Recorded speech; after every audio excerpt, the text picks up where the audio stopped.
tanpa kebodohan. Seseorang yang mempunyai pengetahuan yang cukup, maka dia termasuk mendapatkan kebahagiaan umroh. Di sisi lain, kita sebagai manusia, sebagai ciptaan Allah, kita nanti akan mengalami dua kehidupan, yaitu kehidupan dunia dan kehidupan di akhirat. Bila selamat dan bahagia di akhirat, maka itulah orang yang sukses dan bahagia yang sejati, bahagia yang sejati. Karena apa? Karena di akhirat nanti adalah jangka waktunya sangat panjang, bahkan dikatakan abadi. Namun bila seseorang itu sengsara dan celaka di akhirat, maka dia akan sangat merugi, celaka selama-lamanya. Karena apa? Karena di akhirat nanti itu satu hari di akhirat itu seperti 100.000 atau 50.000 di dunia. Nah, dari dua macam kesenangan tadi, kesenangan duniawi dan juga kesenangan ukhrawi, masing-masing mempunyai karakter. Kesenangan duniawi berupa harta, perhiasan, kemudian juga mungkin anak, keluarga, dan seterusnya. Harta, tahta,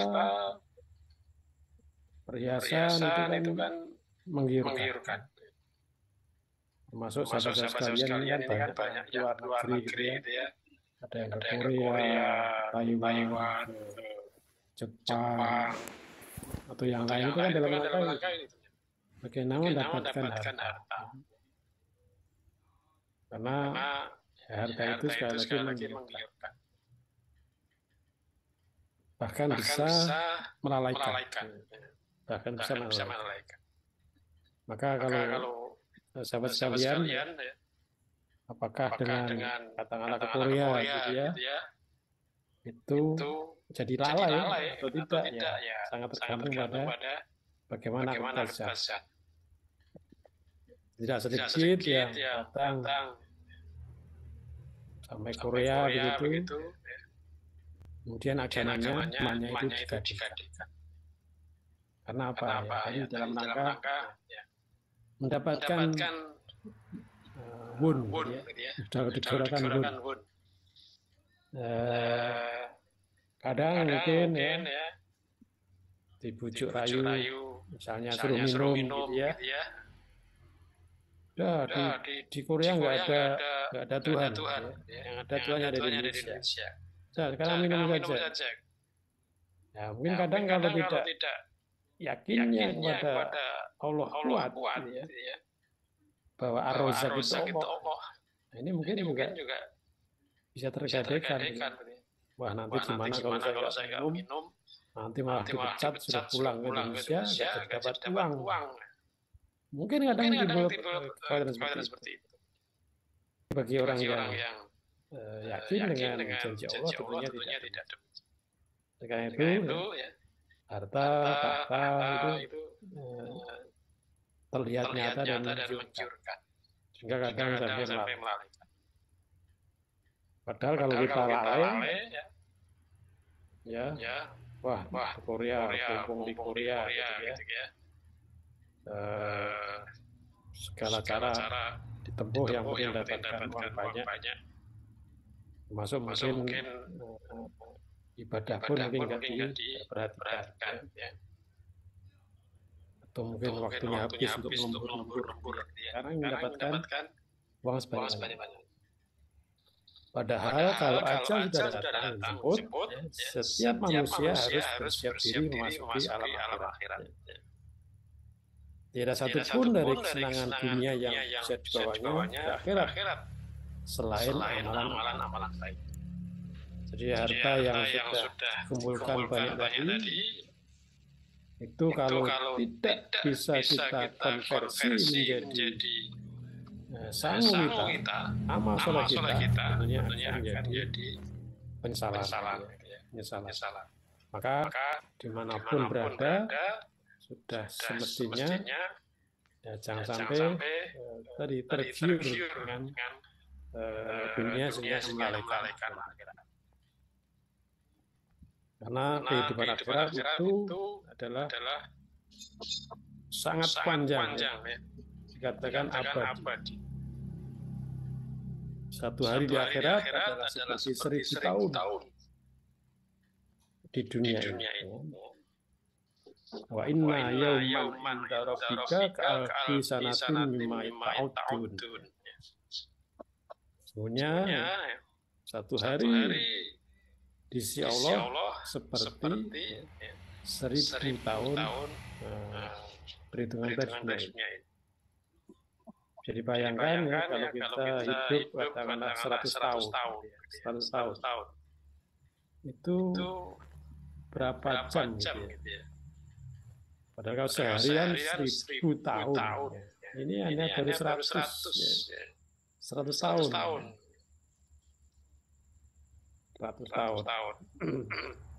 Berarti ya nggak sampai berapa jam itu. Itu kehidupan. Jadi kalau di akhirat itu sengsara selama. Manusia yang rela mengorbankan kebahagiaan akhirat hanya untuk mendapatkan dunia adalah manusia yang mengalami kerugian besar. Yaitu naudzubillah.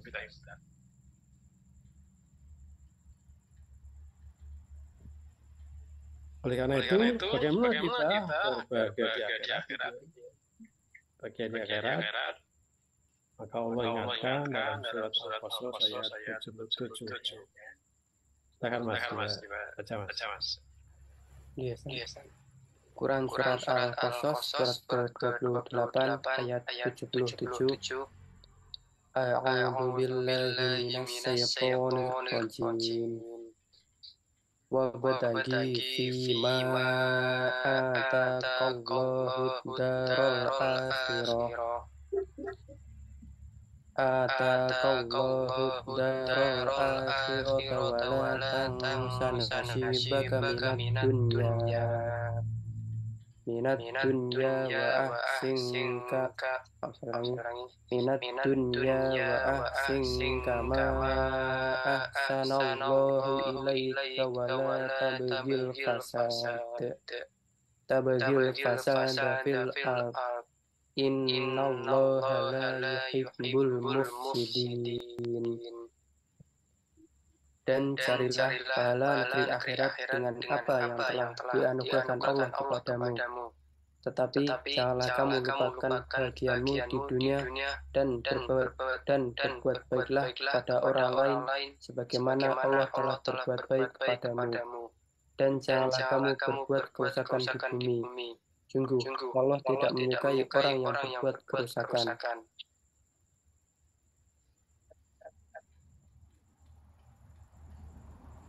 Ya. Jadi di situ ya Allah tegaskan wabtaghi fima ataqallahu darul akhirah.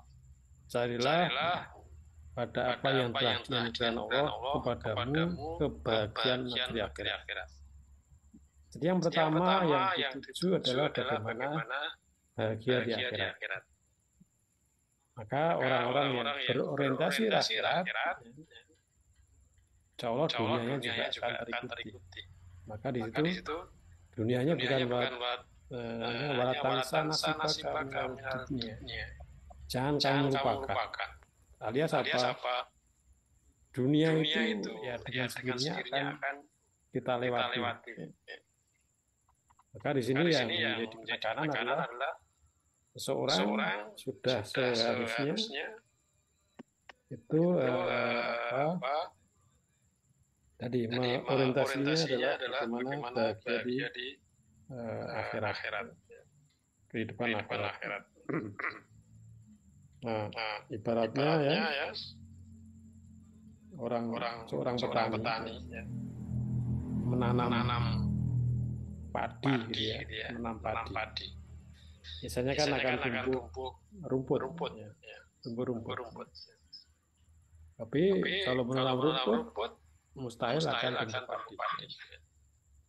Nah, ini juga tentang kalau kita orientasinya untuk akhirat, insya Allah dunia akan ikut. Ya. Tapi kalau yang kita tuju hanya dunia, ya pasti akhirnya akan hilang. Karena itu ya sudah seharusnya kita agar mendapatkan kebahagiaan yang sesungguhnya itu adalah berorientasi pada akhirat. Ya, bagaimana agar kehidupan kita itu berorientasi akhirat, maka kita harus jadi orang yang beriman. Orang yang beriman itu hidupnya tentunya dia akan bahagia. Maka di antara karakter orang beriman, yaitu yang pertama adalah mereka khusyuk dalam sholat. Alladzina hum fi sholatihim khusyuk. Bagi orang yang menginginkan bahagia hidupnya berakhirat, maka mereka harus mengupayakan bagaimana sholat dengan khusyuk. Kalau kita sholat nggak bisa khusyuk, ya nanti yang lainnya juga tidak khusyuk, tidak akan jadi bahagia. Maka kalau dalam satu rumah tangga gitu ya, kok terjadi tidak harmonis, dan sebagainya, nah itu biasanya salah satunya adalah karena sholatnya yang mungkin tidak berkualitas. Maka orang yang menginginkan bahagia bagaimana bisa tadi mengupayakan ya, sholatnya adalah khusyuk.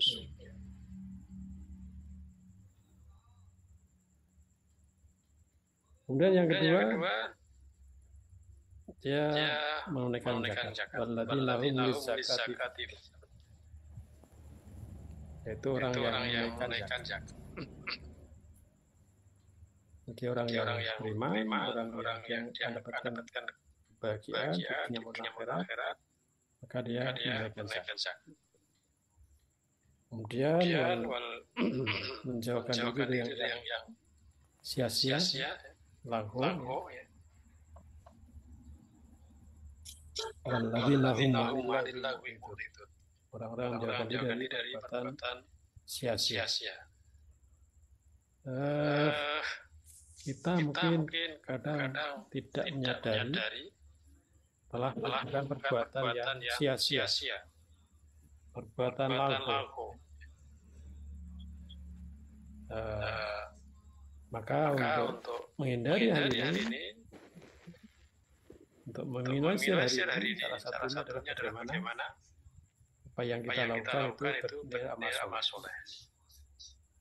Bagaimana kepentingan sholat? Artinya harus memenuhi syarat minimal dua hal. Yang kita semua sudah hafal, yaitu yang pertama kita niatkan untuk mendapatkan Allah, dan yang kedua itibar Rasul. Nah ini yang jarang kita perhatikan. Kita katakanlah memegang HP. Memegang HP itu menjadi perbuatan sia-sia, perbuatan yang menguntungkan kita. Atau bahkan malah menimbulkan atau menjadikan perbuatan kita adalah mendapatkan dosa. Itu dari HP. Nah, bagaimana agar walaupun bentuknya memegang HP tidak membuat sia-sia? Ya tentu, kenapa kita memegang HP? Kenapa kita buka HP? Kenapa di situ yang kita lihat dalam rangka apa? Apakah ingin dapat ridho Allah ataukah tidak? Kalau kita niat buka AP untuk dapat taubat, insya Allah nggak ada terjatuh pada perbuatan dosa. Tapi kalau kita membuka AP tidak diniatkan ke sana, ini bisa tadi mungkin kita tidak terasa berselancar ya, di dunia medsos gitu ya. Waktu kita habis di situ berjam-jam, tapi nggak nambah amal kita. Nah, ini kan sesuatu sia-sia. Gitu ya. Maka ini kalau kita orang beriman, bagaimana menjauhkan diri dari perbuatan sia-sia. Sesuatu yang bermanfaat bagi kita adalah kalau bisa kita konversi jadi amal soleh itulah yang bermanfaat. Kalau tidak, ya bisa jatuh pada sia-sia. Kemudian yang berikutnya adalah menjaga kemaluan. Yaitu orang-orang yang menjaga dirinya dalam hal ini siapapun ya, kalau dia orang normal gitu, tentu dia akan tertarik pada lawan jenis gitu ya. Nah, dan itu juga menjadi salah satu kesenangan. Maka Allah perhatikan, Allah ingatkan untuk dijaga dari hal yang haram. Wala taqrabu zina. Janganlah kamu mendekati zina. Nah ini demikian upaya preventif yang Rasulullah sampaikan. Ya. Bahkan Allah juga mengingatkan karena tidak sedikit orang yang terjerumus karena kemaluan ini. Kemudian yang kelima adalah walladzina hum li amanatihim ra'un. Orang-orang yang melihara amanat dan menunaikan janji. Menunaikan amanah dan janji. Orang yang beriman dia akan memperhatikan betul amanah-amanah yang ada padanya, janji-janji yang ada padanya, kemudian dinaikkan. Nah, kadang yang menjadi masalah adalah tidak sadar, tidak tahu bahwa ini amanah. Ya. Tidak ingat kalau dia janji. Nah, kalau kita lupakan janji ya cenderung untuk melanggar. Kita tidak tahu bahwa itu amanah, tidak menyadari bahwa amanah, kadang tidak ditunaikan. Nah, ini orang yang beriman ini adalah perlu memperhatikan apa amanah-amanah yang adanya dan juga janji yang ada pada dia. Kita janji pada Allah dalam Al-Baqarah itu dalam Al-Fatihah gitu ya. Iya karena itu iya karena hanya pada Engkau ya Allah kami mohon diri, hanya pada Engkau ya Allah mohon pertolongan. Itu janji kita setiap sholat itu. Hanya pada Allah kita menghinakan diri. Hanya pada Allah kita mohon pertolongan. Yang lainnya tentu kita nomorkan. Kemudian yang keenam walladzina hum 'ala sholawatihim yuhafidun. Orang-orang yang melihara salatnya. Jadi salatnya tadi berkualitas bagaimana tadi yang pertama tadi. Kemudian juga dijaga salat-salatnya. Bagaimana lima waktunya, bagaimana salat sunatnya, rawatibnya.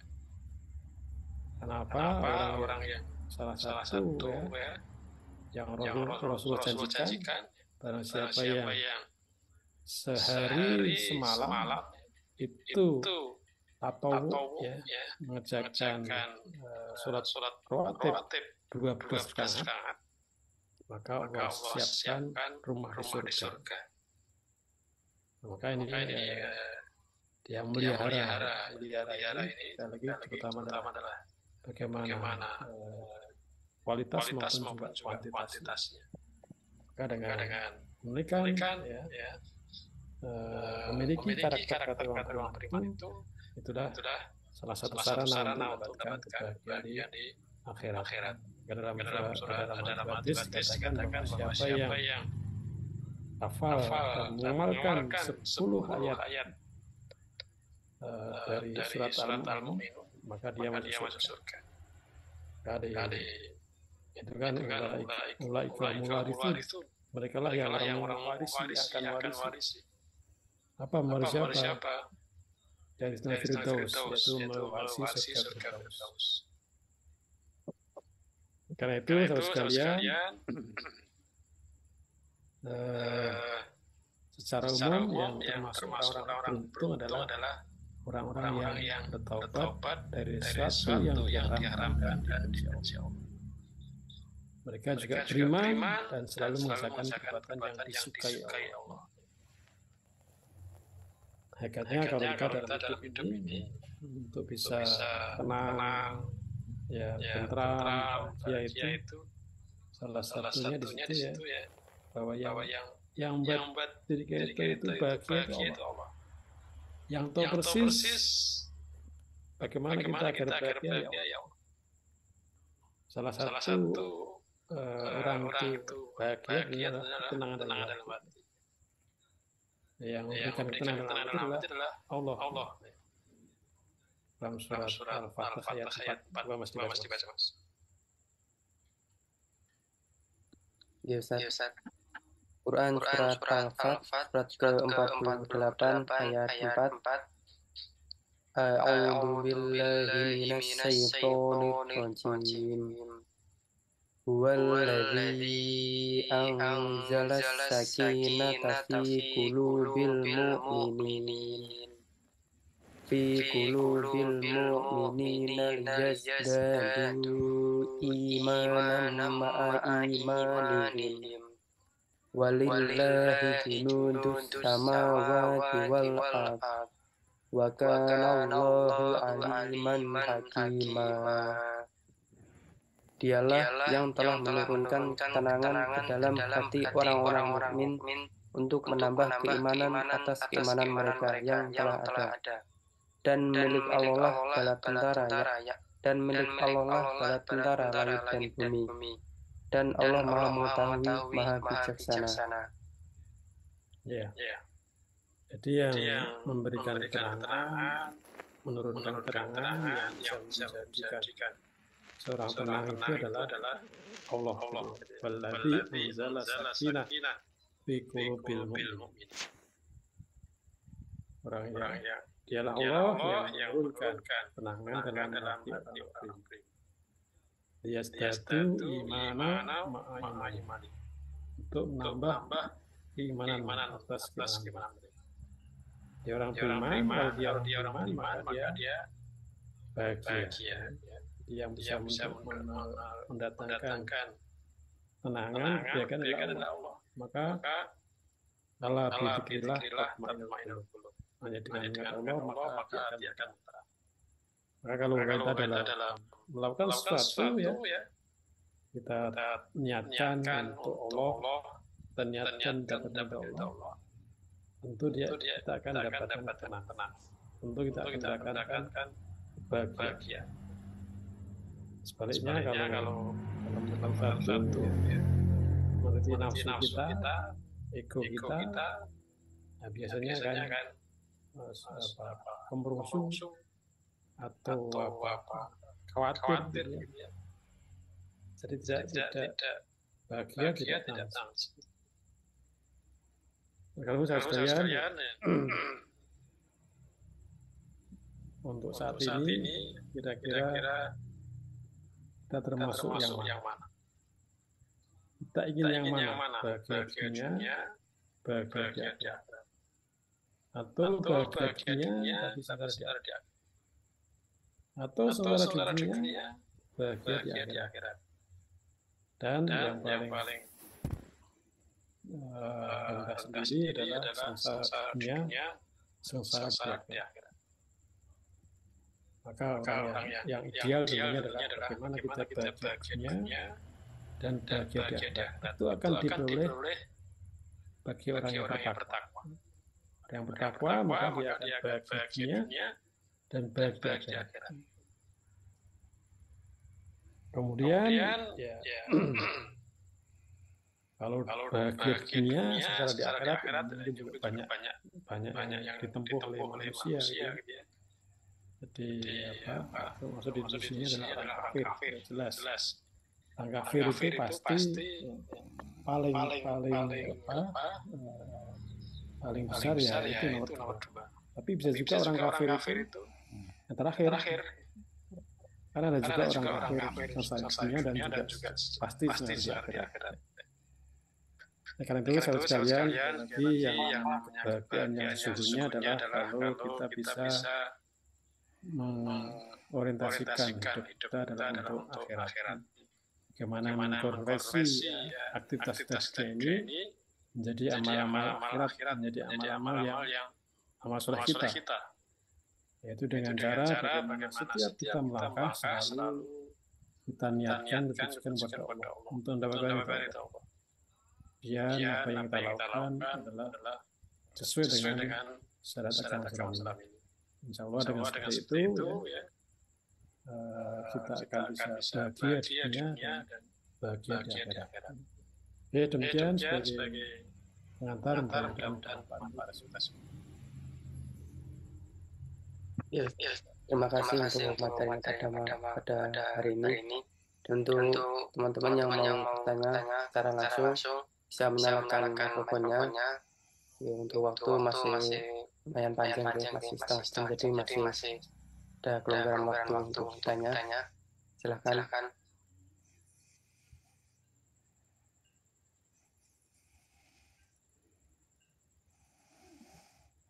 Pak Aswarno, silakan. Assalamualaikum warahmatullahi wabarakatuh, Ustaz. Waalaikumsalam warahmatullahi wabarakatuh. Ustaz tadi menyebutkan ayat Al-Mu'minun 10 ayat itu ayat keberapa aja? Ayat 1 sampai 11.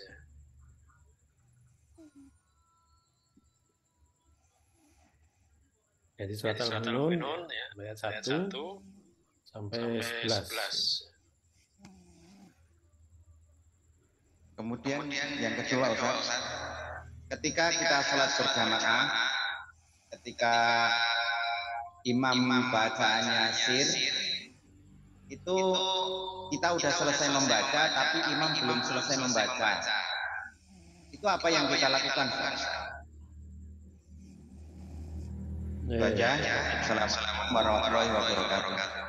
Waalaikumsalam.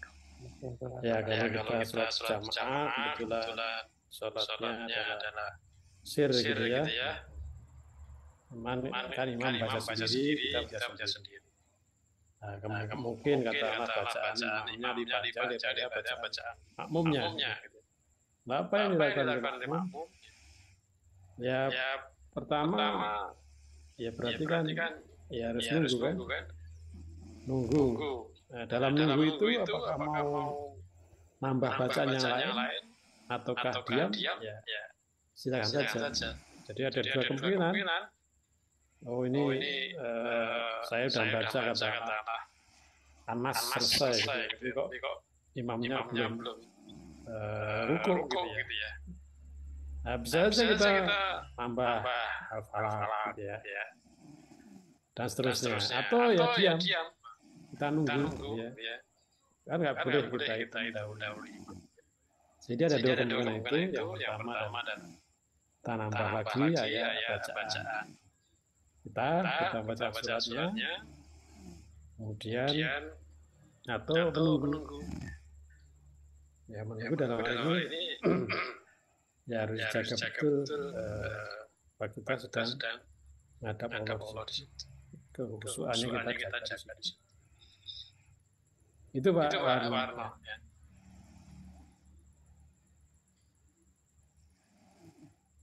Oke, Alhamdulillah yang terjawab. Silakan yang mau bertanya lagi bisa menyalakan mikrofonnya.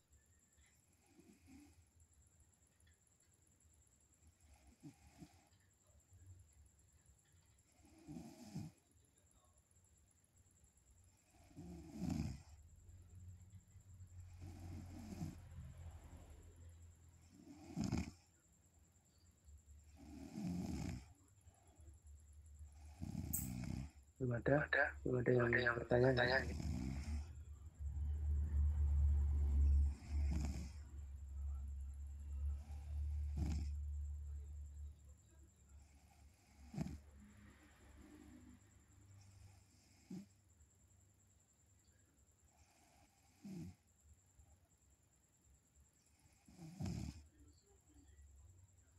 Belum ada yang bertanya lagi, Ustaz. Dari Facebook juga belum ada yang bertanya, Ustaz. Ya, tema udah gitu ya. Jadi insya Allah semua sudah bahagia.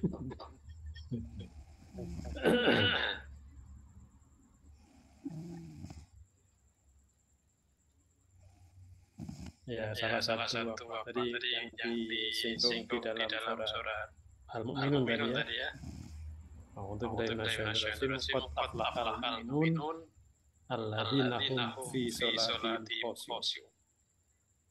Jadi orang yang beriman itu tidak orang pasti orang bahagia. Qad aflahal mu'minun, sungguh berbahagia orang yang beriman. Sungguh beruntung, sungguh berbahagia orang beriman. Yang namanya orang beriman itu maka dalam hadis dikatakan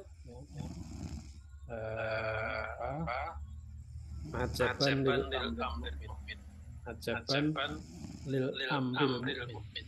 Sungguh istimewa urusannya orang beriman. Idza asabat usarra'u syakara wa idza asabat udarra'u sabaru. Apabila dia mendapatkan sesuatu yang dia sukai, maka dia bersyukur. Dan sebenarnya apabila dia mendapatkan sesuatu yang tidak dia sukai, maka dia sabar. Dua-duanya adalah sangat disukai Allah. Syukur itu supaya Allah, sabar itu supaya Allah bersama.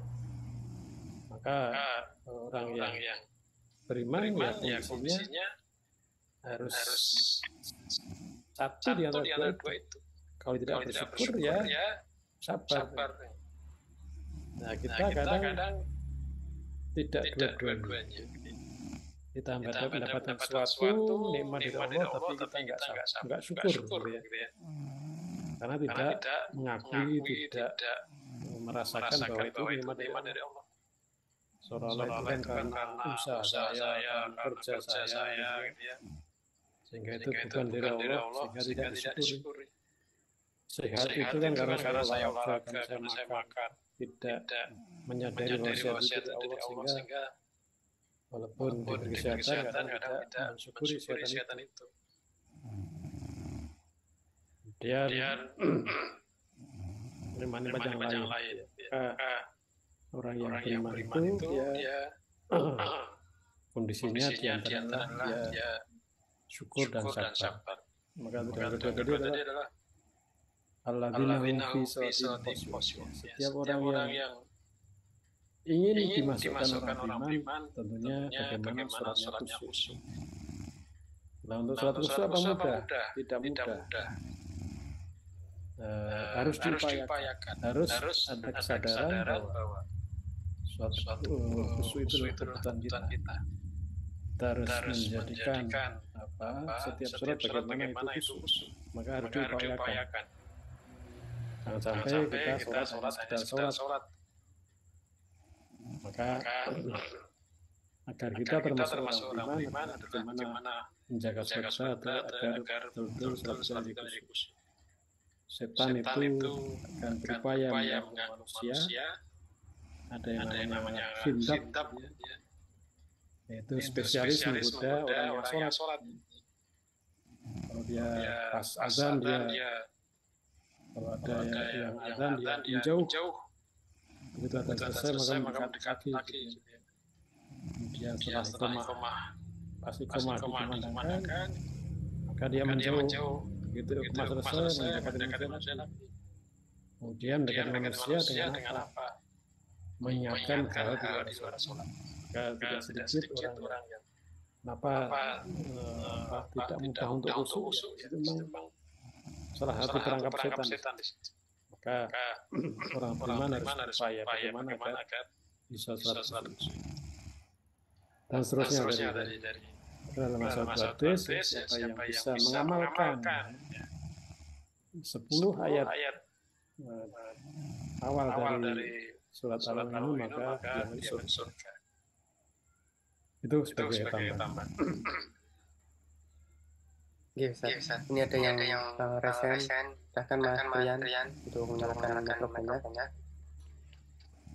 Assalamualaikum warahmatullahi wabarakatuh, Ustadz Amir. Waalaikumsalam. Mas Dian, mana kabarnya? Ya, alhamdulillah sehat Ustadz. Ada yang mau saya tanyakan, kalau di sini kan salam assalamualaikum itu jadi kayak salam sehari-hari baik muslim maupun non muslim di sini Ustaz. Iya. Nah, kadang-kadang yang non muslim itu juga ikut mengucapkan salam itu. Kemudian dan orang-orang yang nggak dikenal pun ketika kita simpangan juga saling assalamualaikum gitu. Nah, kadang-kadang saya ragu-ragu ini muslim apa enggak, kemudian nggak menjawab, nggak saya jawab. Nanti tahu-tahu ketemu di masjid sholat bareng. Kemudian ada yang saya jawab, tapi ternyata baru saya tahu bahwa dia non-muslim. Nah, itu gimana ya Ustaz menyikapinya? Nah, tenun Ustaz. Ya, kalau kita yakin dia muslim, ya kita jawab dengan sepadan atau lebih baik. Katakanlah dia mengucapkan assalamualaikum, maka kita bisa jawab waalaikumsalam, atau waalaikumsalam warahmatullahi, atau waalaikumsalam warahmatullahi wabarakatuh. Itu kalau tahu betul-betul kalau dia seorang muslim. Kalau kita nggak tahu, ragu gitu ya jawab saja waalaikum. Dengan waalaikum itu kan ya insya Allah akan aman ya. Aman. Kalau dia bukan non-muslim ya tuntunan seperti itu. Kan dulu kan dalam zaman sahabat itu kan ada orang non-muslim salamnya seperti assalamualaikum, tapi sebetulnya adalah assalamualaikum. Kecelakaan bagi kamu, bukan kecelakaan bagi kamu, karena orang non-muslim, orang kafir dia. Maka Rasulullah perintahkan waalaikum dan juga kamu. Maka dalam hal ini saya lagi kalau kita yakin ya bisa kita jawab dengan sempurna atau paling nggak sepadan. Kalau kita ragu ya paling aman dijawab dengan waalaikum. Karena dari kemarin juga di kelas saya itu ada presentasi gitu ya. Kok salamnya kok asik sekali gitu. Ternyata Agustinus ternyata yang salam Agustinus Bismo. Nah ini kan jadi kalau hanya mendengarkan ya kefasihannya selalu itu dalam masuk ya dosen saya dulu pembimbing saya dia juga salamnya asih, penampilannya pun berjenggot. Jadi kayak Pak Kiai, padahal dia romo. Ya salamnya fasih. Hingga bagi yang tahu kalau dia salam ya waalaikum. Tapi kalau yang lainnya jawab dengan komplit seperti orang Islam. Karena tidak tahu. Itu Pak Rian. Iya, matur Ustaz. Yes. Salam keluarga Pak Rian. Insyaallah Ustaz. Ini pertanyaan yang mungkin hampir sama dengan Rian Ustaz. Kalau ada kenalan atau teman atau siapa kita tahu sholatnya bolong-bolong itu. Tapi ketika dia izin mengucapkan alhamdulillah Ustaz. Nah itu nanti kita wajib menjawab yarhamukallah atau tidak, atau bagaimana sikap kita Ustaz, atau diam. Saya saat mendengar itu saya juga bingung. Di sikap saya itu cuma diam Ustaz. Yang pertama, pastikan dia orang Islam. Kalau dia orang Islam, ya kita salah satu hak orang Islam itu kan ada 5 itu.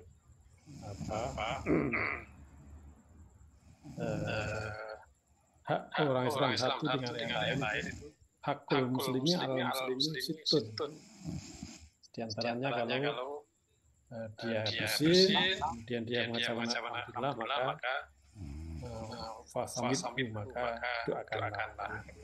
Yarhamkallah atau yarhamkallah.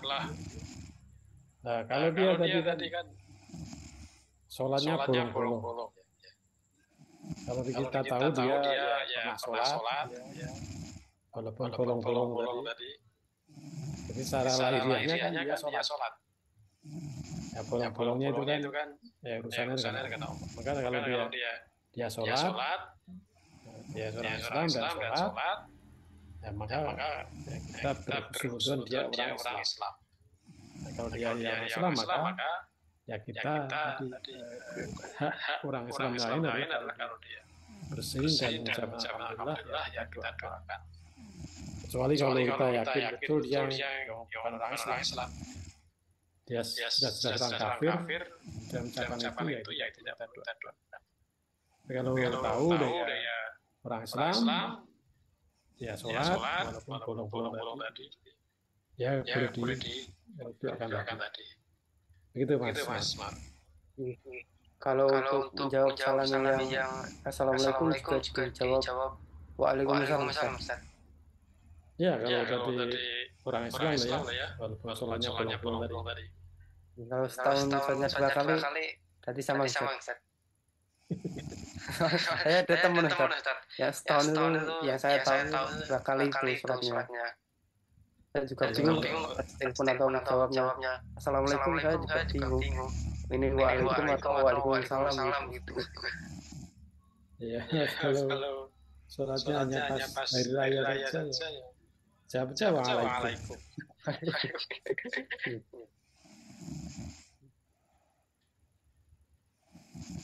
Dengan waalaikum kan sudah sejajar. Kalau dia waalaikumsalam, assalamualaikum warahmatullahi wabarakatuh. Waalaikum berarti kan kita kan ya sama dengan ucapan dia kan.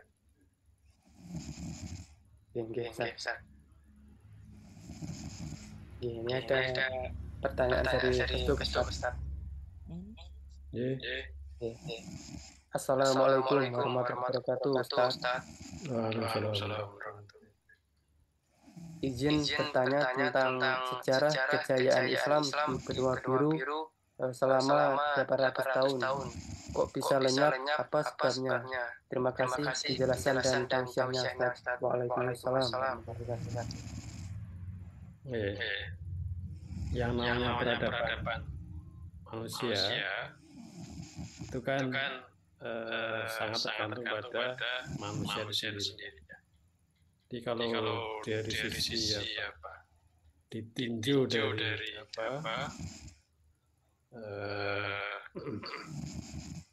peradaban itu kan Islam itu kadang mengalami kejayaan, kadang juga tidak mengalami kejayaan. Orang kafir itu juga pernah menang, orang kafir juga pernah kalah. Maka di sini sebenarnya adalah ya tergantung umat Islam sendiri. Kenapa umat Islam bisa jaya? Ya karena betul-betul Allah dan Rasul, kepada Allah dan Rasul. Kenapa Islam akhirnya katakanlah kalah gitu ya? Karena meninggalkan Allah dan Rasul. Maka ternyata kan ada generasi saat yang harus diwaspadai. Biasanya orang itu ya kalau dia kedatangan dunia, jadi dengan dia sungguh-sungguh dia kok datang janji Allah ya dunia ini. Nah kadang itu jadi terlena. Kalau terlena, maka Allah akan mencabut di situ. Ini maka Rasulullah kan juga khawatir, bukan khawatir umatnya miskin, tapi justru khawatir kalau umatnya itu ketiban dunia, kedatangan dunia. Maka kenapa tadi sekian abad umat Islam itu katakanlah jaya dan hilang.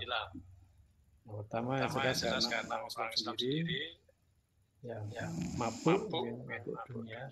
Yang kedua memang juga musuh-musuh Islam yang berupaya memecah dan seterusnya.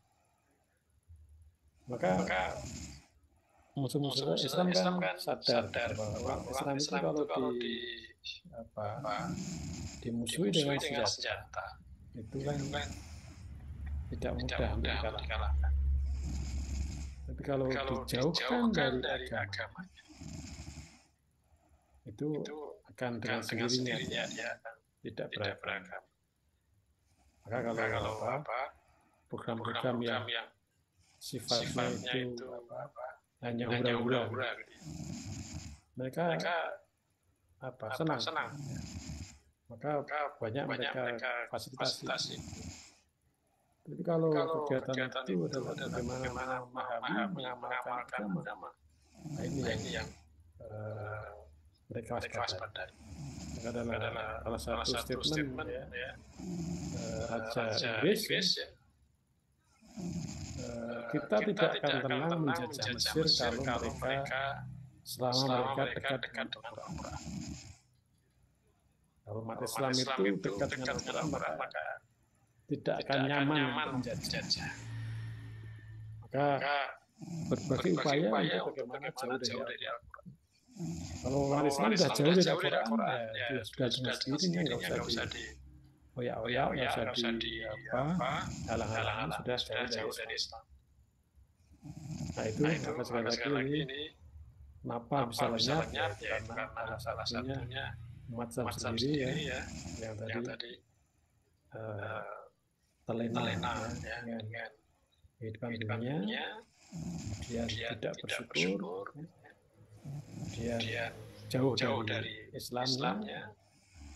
Kalau sudah Islam ya udah janjilah kan tidak akan diterima lagi. Itu mungkin dia kenapa bisa seperti itu. Itu mas. Oke, Ustaz. Dan ini dari YouTube ada pertanyaan. Assalamualaikum Ustaz.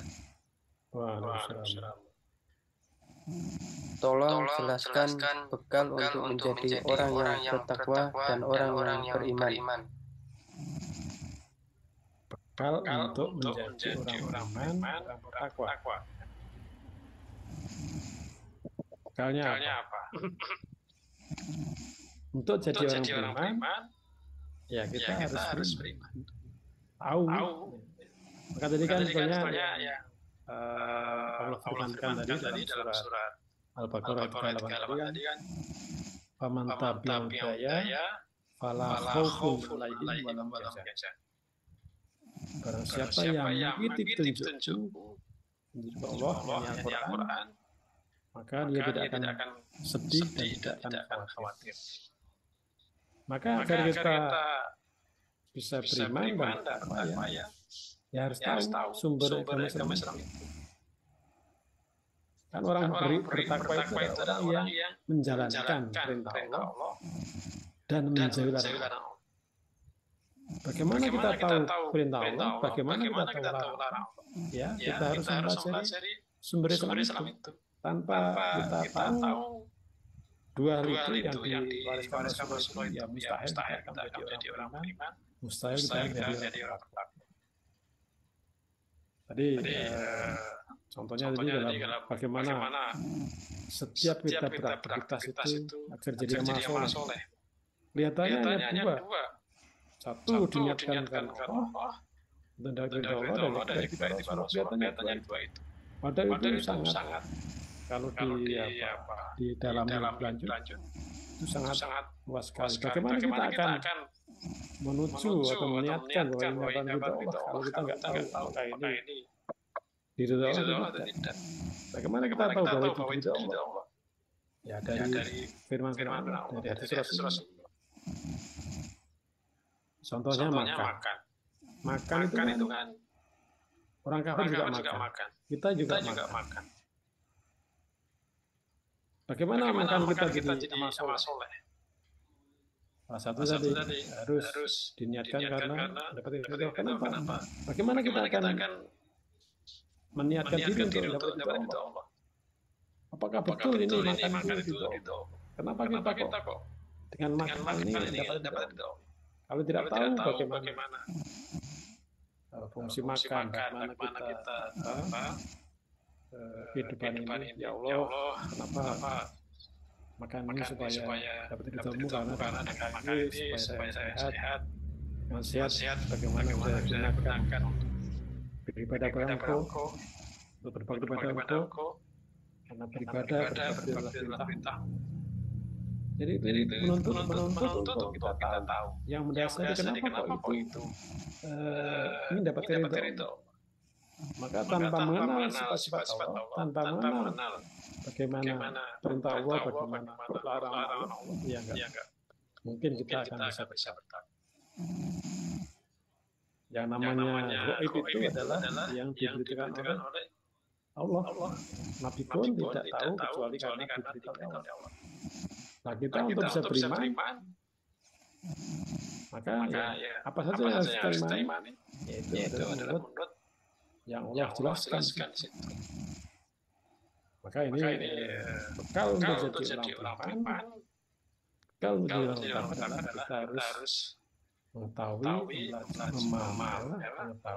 memahami dan mengamalkan sumber Islam itu.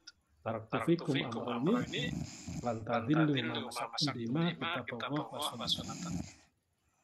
Aku tinggalkan dua perkara, siapa yang berpegang teguh pada perkara itu, maka dia akan sesat selama-lamanya. Itu jadi bekal apa yang harus kita siapkan, ya kita harus mengetahui, mempelajari sumber Islam dengan baik, kemudian kita amalkan. Begitu. Mungkin singkatnya. Ya, Ustaz. Ini ada yang resen, silakan Mas Amin Nugroho untuk menyalakan mikrofonnya. Assalamualaikum. Waalaikumsalam. Izin mau bertanya tentang sholat. Kebetulan saya di Jepang bekerja di perusahaan yang melarang kegiatan ibadah apapun di perusahaan termasuk sholat dan puasa. Kemudian untuk sholat saya zuhur dan asar itu menjamak ketika pulang. Kemudian menjamak sholat di rumah. Namun saat musim dingin waktu maghrib itu terlalu cepat. Kadang ketika pulang itu udah waktu maghrib. Kadang lebih suka kan udah masuk waktu maghrib. Nah kemudian saya tanya ke senior. Nah si senior ini untuk sholat dikodok. Sholat yang udah waktu tersebut maghrib dulu baru sholat zuhur dan asar gitu. Nah kemudian saya tanya kenapa nggak berjamaah, karena kita nggak dalam keadaan musafir. Nah untuk hukum mengkodok sholat ini bagaimana? Terima kasih atas jawabannya. Assalamualaikum warahmatullahi wabarakatuh. Waalaikumsalam. Jadi kalau istilah mengkodok sholat itu nggak ada, kecuali kalau lupa. Jadi misalnya Anda ketiduran, begitu terbangun ya segera sholat. Misalnya tadi misalnya Anda bangun subuh jam 11. Padahal nanti jam 11 sudah tidur. Ya maka ya segera itu bangun segera sholat subuh dulu. Itu karena tadi ketiduran. Maka dalam hal qadha tadi istilahnya nggak ada qadha itu untuk sholat. Nanti kalau orang wanita itu kan berapa dia harus qadha. Nah, kayak itu. Jadi yang setahu saya, yang saya pahami tidak ada qadha untuk sholat. Nah, bagaimana mensikapi seperti itu?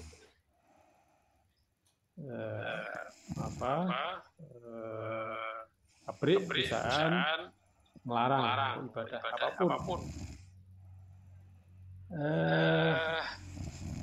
Apakah betul tidak bisa mencari celah atau kesempatan untuk meluangkan sholat tadi? Meluangkan sholat. Katakanlah mungkin pas istirahat, cari tempat yang mungkin kalau tadi supaya katakanlah tidak di perusahaan ya. Tempat yang tersembunyi bisa nggak cari? Katakanlah mungkin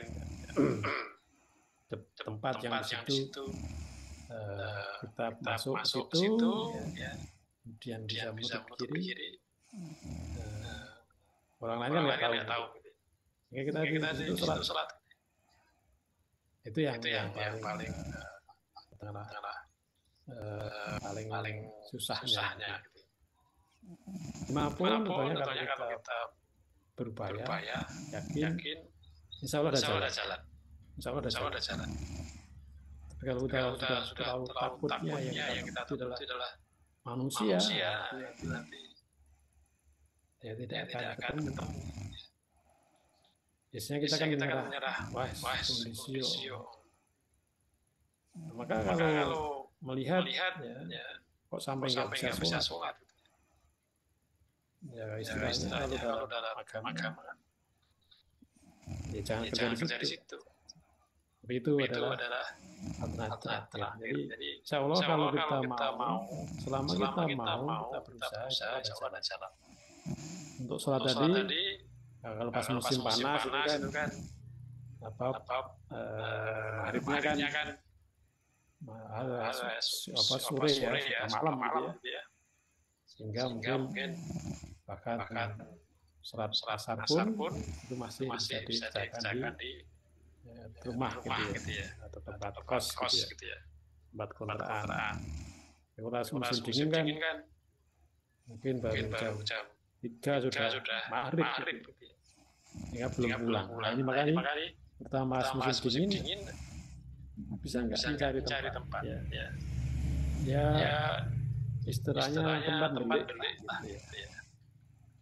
Kalau saya misalnya pas kemarin di Korea ada seminar nyari ini tempat mana ini ya kira-kira bisa kita gunakan untuk sholat tadi. Maka itu insya Allah kalau selama kita mau akan ada jalan Allah tunjukkan. Maka usaha itulah yang kita lakukan. Untuk tadi yang kodok saya tidak tahu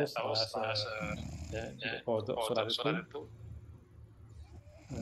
kodok kalau dia karena terlupa gitu ya, atau tertidur tadi kalau sadar kok di kodok setahu saya tidak ada. Dan kalau sekali lagi kalau kita berupaya insya Allah akan berjalan. Yakin pada Allah, minta pada Allah. Ya Allah, aku mau sholat, tunjukkanlah bagaimana saya bisa sholat. Apakah betul tadi dia memang syarat secara mungkin tertulis gitu ya, dilarang ibadah apapun. Saya kalau di Korea dulu sholatnya di lab gitu ya. Ya mungkin juga asing gitu ya. Asing di lab gitu. Maka kalau di perusahaan mungkin kalau bisa kunci sebentar gitu ya sholat itu jadi bayangan itu mas. Amin. Terima kasih. Sampai berdoa kepada Allah, insyaallah ada jalan. Terima kasih Mas Nun untuk pertanyaannya. Dan satu pertanyaan lagi Ustaz. Assalamualaikum Ustaz. Waalaikumsalam. Izin bertanya mengenai sholat sir tadi Ustaz. Semisal sholat yang 4 rakaat, ketika memasuki rakaat yang ketiga sama 4, apakah juga membaca surat pendek atau ringkas saja Ustaz? Terima kasih. Ketika pas sholat jamaah Ustaz. Ya, jadi kalau dalam riwayat sholat sendirian maupun berjamaah untuk rakaat ketiga dan keempat itu kan tidak ada bacaan surat pendek, jadi cukup dengan baca Al-Fatihah. Jadi baik sendirian maupun berjamaah, ya, untuk rakaat ketiga dan keempat itu adalah hanya membaca Al-Fatihah. Walaupun juga boleh membaca ayat, tapi Rasulullah biasanya pada rakaat ketiga dan keempat adalah baca Al-Fatihah.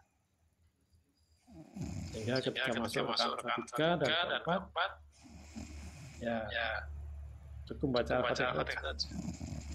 Gitu.